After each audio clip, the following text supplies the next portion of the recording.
Today, we're doing something a little different. We're going to pull back the curtain and get a look inside the mind of a day trader. We're going to break down, step by step, exactly how they take a look at a chaotic market at the end of the day to build a rock-solid game plan for the next one. So let's just start with the trader's own words. This one sentence, it says it all, doesn't it? It's not about guessing. It's not about predicting. It's about analyzing. It's this whole process you have to do before you ever think about putting a single dollar on the line. So here's how we're going to break it all down. We'll start with a big puzzle traders are trying to solve every day. Then we'll get into the lingo they use.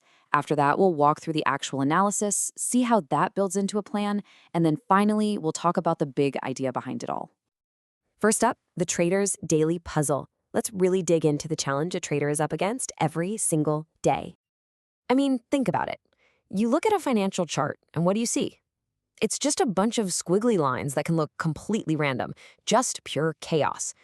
The trader's job isn't to pull out a crystal ball, it's to use a system, a process, to find some kind of order in all that noise.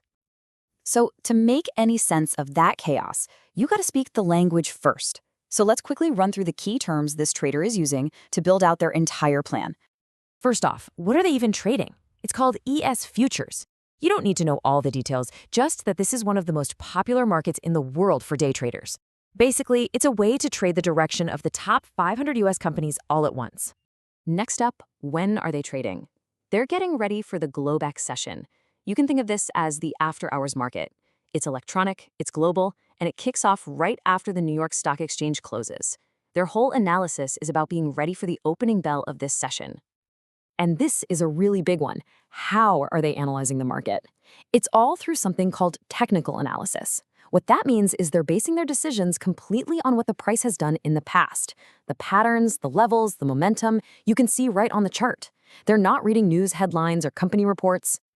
And this right here, this is the absolute bread and butter of their toolkit, support and resistance. They're hunting for specific prices that have acted like a floor, stopping the market from falling, or a ceiling, stopping it from rising.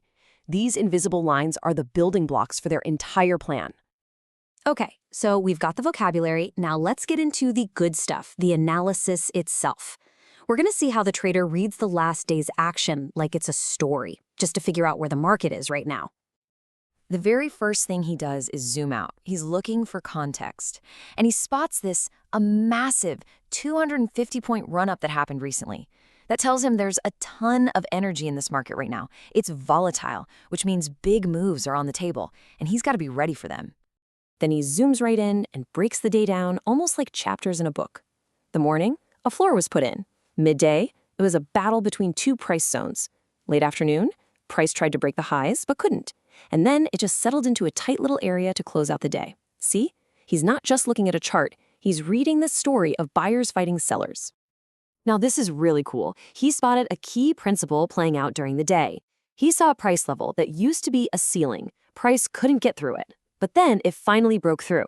And later, when the price came back down to test it, that old ceiling held strong and became a new floor.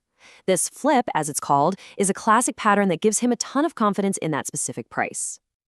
And you gotta love the language here. When he describes what happened at the top of the day, he says the sellers gave it a little bit of a walloping. It wasn't just a gentle stop. The price was slammed back down. That tells him that ceiling is seriously strong. So, with the full story of yesterday understood, the trader's focus completely shifts. He's ready to build his game plan. And remember, he's not trying to predict, he's getting ready to react. And here it is. This is the direct result of all that analysis. Notice, it's not one prediction. It's a balanced if-then plan. He's got his targets if the market moves up, and he's got a completely different set of levels to watch if the market decides to go down. He's ready for anything. And the trigger for his whole strategy comes down to this one little zone he identified at the end of the day, the 72-64 area. If the price can stay above that zone, he's thinking upside. But if it breaks below, he immediately flips his bias and starts looking at his downside plan.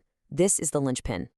And even within that downside plan, he's already marked the most important battlegrounds. He's got 68.35 pegged as a major balance point, kind of like the center of gravity for the price. He's watching 68.50 as a key pivot. He's even got a worst-case nosedive target picked out if things really fall apart. The point is, he's already thought through multiple outcomes. Okay, let's zoom out one last time. We've seen the analysis, we've seen the plan, but what's the big idea here? What's the philosophy that makes all of this work?